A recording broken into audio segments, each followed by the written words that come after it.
রাজ্য কমিটি এবং জেলা কমিটি বিভিন্ন ব্লক থেকে আগত আমাদের পশ্চিমবঙ্গ বাল সমাজ কল্যাণ সমিতি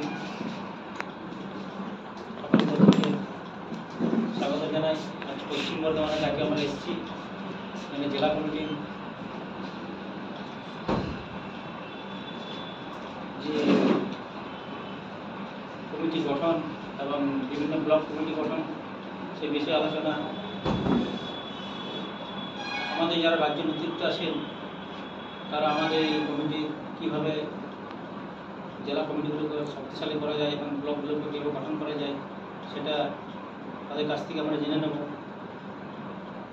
কেননা রাজ্য কমিটির উপস্থিত আছেন আমাদের রাজ্য সভাপতি সোমনাথ দা এবং আমাদের মুচিরাম দা এবং যুব সভাপতি শিবশঙ্কু দা। আমাদের সিনিয়রদের কাছ থেকে আমরা জেনে নেব যে জেলা এবং ব্লকগুলো কীভাবে করা যায়। আর সেটুকু আমি বলছি। জয়